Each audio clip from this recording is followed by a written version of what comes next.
All right, just a couple notes here. We had our big three equations that we started with. We had the arc length equals your radius times your angle and in radians. And then we had your tangential velocity equals your radius times your angular velocity. And then we had your tangential acceleration equals your radius times your angular acceleration. And one little note here, these two we're going to use a ton right up front in the uniform circular motion unit. And you might just want to say, I'm going to put this one off to the side for the future. Because we're not going to talk about the arc length accelerating a whole bunch right now. So if you want to kind of consider like those are the big two right now and keep those in the back of your head there, great. But I just wanted to show you the big picture that you get from 1 to 2 to 3 by taking the derivative with respect to time. So another little side note, back in translational motion days when we were just going in straight lines, if you had a net force, that caused a net acceleration. If you had a net acceleration, that caused a velocity change. If you had a velocity change, your position was going to change, so you had some kind of displacement there. And the really important thing, we defined position, velocity, and acceleration. That was the field of kinematics, which, as you remember, that's the how things move. We didn't talk about why it was accelerating or why the velocity was what it was or why it was even at a certain position. We just said, hey, this is how it's moving. And we eventually got to the unit of forces, which is the why things are moving. That's the field called dynamics. Boom. The why things are moving the way they are moving. This concept that net forces produce net accelerations and the whole deal, that translational motion concept, that's a big idea that ties into uniform circular motion. And I want to make a mention of that right now. So just as an example, it's always helpful to keep something in mind. Let's say you have a circular merry-go-round, and let's just say you have a top view. And remember as a kid, this thing might have been spinning counterclockwise or whatever, and you're sitting right there. And let's just say, for the sake of keeping things simple, you have your shoes on, you're standing on there. That's not safe. You shouldn't do that. Let's just say there's nothing to hold on to just for a second. So you're going around like this, and if there was no force holding you on this merry-go-round from flying off, you would fly off tangent, just like that, VT. Okay? And let's just say it's spinning fast enough that that does not happen. But fortunately, you have friction on your shoes, and every time you want to fly off tangent like that, you have the force of friction that's pointing inward toward the center of the circle. Just like that. I did not draw that very well, but it's pointing inward toward the center of the circle. That's where I want my center, and that arrow is pointing toward it. So I'm not doing very good at drawing today. But here's the deal. This is what they call a centripetal force because it's pointing toward the center of the circle. And if you have a force pointing toward the center of something, so remember, net forces cause net accelerations. And so here's the deal. You have this force of friction, which is your centripetal force. So once you identify your centripetal force, that's a big win because you know that centripetal force produces a centripetal acceleration. So centripetal forces produce a centripetal acceleration. They put F sub c for centripetal force. Centripetal forces produce a centripetal acceleration. And the big difference, why I wanted to kind of point out to you, we're not going to worry about tangential acceleration, like how fast the arc length is accelerating or how fast the angle is accelerating. That's fine, but the really important thing, the really important acceleration when it comes to uniform circular motion is this acceleration right here called centripetal acceleration, because centripetal acceleration is a result of the force that is acting toward the center. So in the case of friction on the merry-go-round here, your force of friction is going to lead to a centripetal acceleration, which all that means is this force of friction, every time you want to fly off tangent, this force of friction says, nope, I'm going to push back toward the center. And in doing so, when it has a force acting on there, when you have a net force, it's essentially creating a net acceleration, which in this case is your centripetal acceleration, because every time you want to fly off tangent of this circle, this force produces a centripetal acceleration that helps to prevent you from flying off tangent to the circle. That leads me to my last little point here. When you're talking about centripetal acceleration, AC, and we're going to do an example that'll make a ton of sense. A centripetal acceleration, it's measured in meters per second squared, and there are two equations you can use when you're talking about VT squared over R, or AC, and it is a vector, equals R omega squared. And I'm just going to circle this. And if you want to, equations 1, 2, and 3, you can call this 4 and 5, but I'm telling you right now, we're not really going to talk about tangential accelerations and angular accelerations. That is the future, but and it's not even a big part of the future. It's just a small little mention. But the really big thing for uniform circular motion is we have these forces acting along the radial direction, and those forces, they're centripetal forces because they're acting toward the center. They can be friction, tension, gravity, the normal force. There are lots of different types of centripetal forces. In this case, the merry-go-round, quick example, it was the force of friction which produced a centripetal acceleration. And the equation for finding centripetal acceleration, you can either use Vt squared over r, so it's your tangential velocity squared over the radius, or you can use r times omega squared, which is your angular velocity in radians per second. And how do you decide? It just depends on what they give you. If they give you that this merry-go-round has a tangential velocity of 10 meters per second right here at this point, then you're probably going to lean toward using this. If they say, hey, it's got an angular velocity of 10 radians per second, then you're going to probably use that for centripetal acceleration. But to be honest, it's never really a big deal. If they ever give you angular velocity and you know the radius, well, you can go back, oh, angular velocity, know the radius, you can always find the other one. So the only reason I mention this is because you're going to have some choices in our upcoming examples. When you have centripetal acceleration, you can either use this version of it or you can use this version of it based on what they give you. And once we do a couple examples, it'll make total sense. But you can call this equation 4 and 5. And the good news is we really don't have many new equations after this point for uniform circular motion. But the big thing is this: net forces produce accelerations. In the case of circular motion, centripetal forces produce centripetal accelerations. Our example of friction here produces centripetal acceleration. And then you get a choice. You can use AC equals this, or you can use AC equals that, depending on if they gave you the velocity Vt or they gave you omega. So if that doesn't make sense, right now just write it down, the big equations, and then we're going to use them in our examples coming up. Maybe our example would be like, okay, you're doing like a loop-de-loop. We're actually legit going to do an example. You know, if you're going like Valley Fair or something like that, you're going up the loop just like this, and you're like, oh, you're going to get to the top, and you're right at the top, and you got to keep moving, because if you stopped right there, you know, you'd be slowing down so much that you just fall straight down. But right here, let's say you're upside down, head, hair. I can't draw a face upside down. Anyway, you're terrified. So here's the deal. On this roller coaster cart right here, ask yourself what force or forces are acting on that roller coaster car. Well, obviously, since you're on planet Earth, the force of gravity is acting straight down, Fg.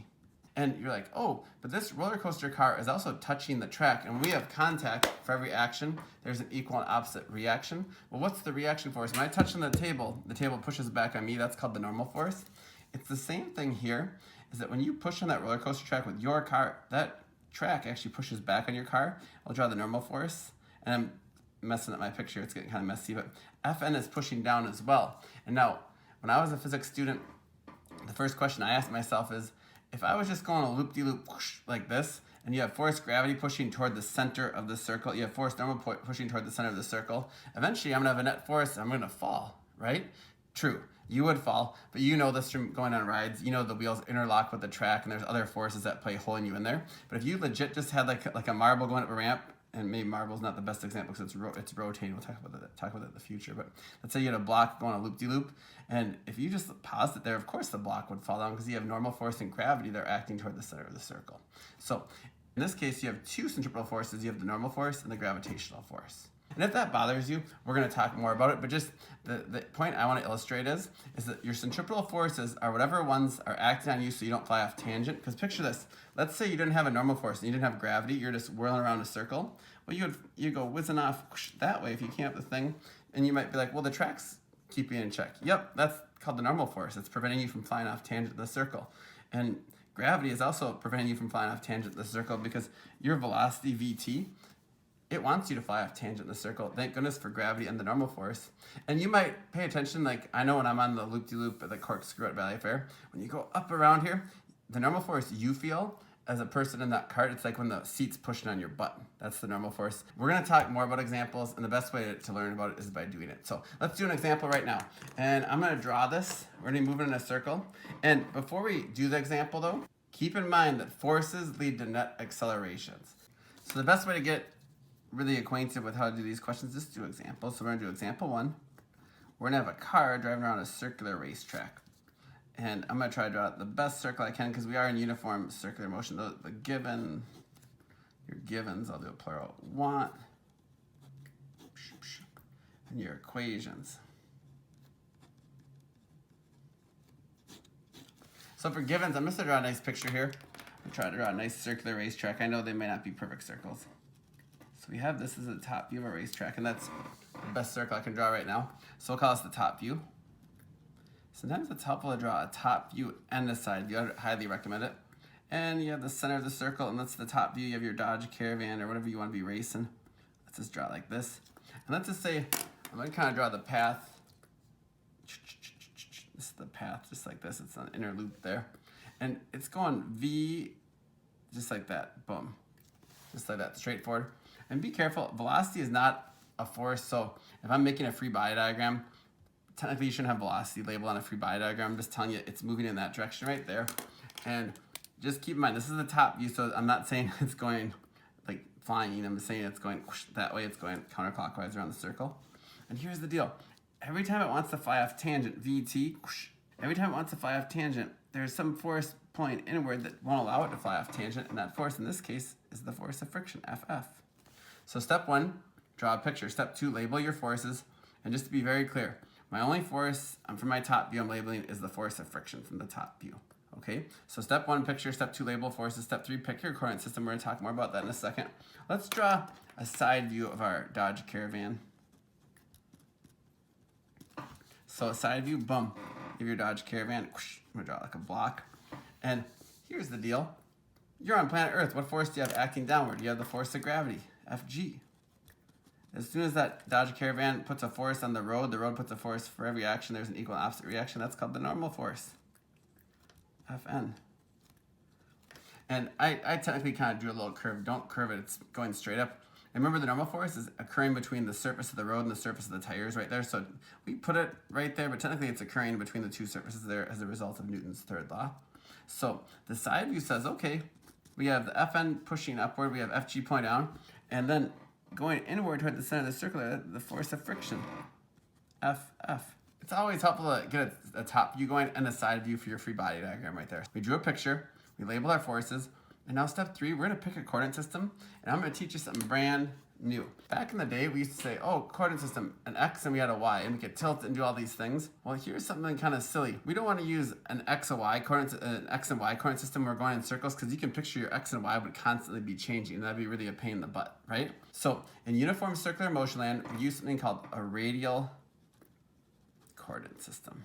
And you're probably thinking, hey, I didn't know you're going to totally switch coordinate systems today on video number 2. Why not? It'll be fun. It'll be fun. So we're not going to use X's and Y's anymore when we're doing uniform circular motion. We're actually going to switch to something called the radial coordinates. And radial coordinate system, here's how we define it. We have the R, which is lined up with the radius of your circle. See, my R lines up with the frictional force right there. Not perfectly. You know I'm not a great artist. I'm making it worse. But the radial coordinate system lines up along the radius and it points toward the center of the circle. And then there's the perpendicular direction, which is up and down or in and out of the page, however you want to picture it. That's a symbol for 90 degrees perpendicular. And so I put it on my top view right there just to kind of show me. But a lot of times you want to put your coordinate system, boom, right on your side view so you can kind of picture it. So remember, radial is inward toward the center of the circle. That's defined as positive. That's a given. That's always the case, that they define their radial coordinates as positive toward the center of the circle and the perpendicular direction. If for a second you want to think, oh, that's kind of like the X direction, that's kind of like the Y. It's kind of like that. The radial direction goes inward, and this is the perpendicular direction that goes up and down. But the big difference is the radial direction, the whole time this race car is going around the circle, the frictional force will always be pointed inward, which is the positive radial direction, because toward the center of the circle is the positive. And the whole time it's going around the circle here, the normal force will be going up in the perpendicular direction, the gravitational force will be going down. You can picture, if you're using X and Y coordinates, your X's and Y's would constantly be changing. So we just shift our coordinate system because it's more convenient to describe this physical situation right here. So in uniform circular motion, this is the system we're going to be using for anything going around a circle. Okay, so let's just say you're looking for the max radius. You can go, so this radius right here, so if you're inside this radius, boom, you're going to stay on the racetrack. If you go beyond this radius, you're going to go flying off. Step 1, draw a picture. Step 2, label your forces. Step 3, we chose our coordinate system. And this is kind of a new step for our uniform circular motion. We said we're going to use radial coordinates, which is R is toward the center of the circle. This picture here is lined up with this picture right here because that's the center of the circle on that side. See how it lines up like that? So, and the perpendicular direction is up and down. So the side view does come in quite handy. And then step 4, we sum our forces. Excuse me, just like normal. So we're going to sum our forces. So sum your forces. Instead of doing it in the X and Y direction, we're going to sum our forces in the perpendicular direction, which is up and down. And we're going to sum our forces in the radial direction.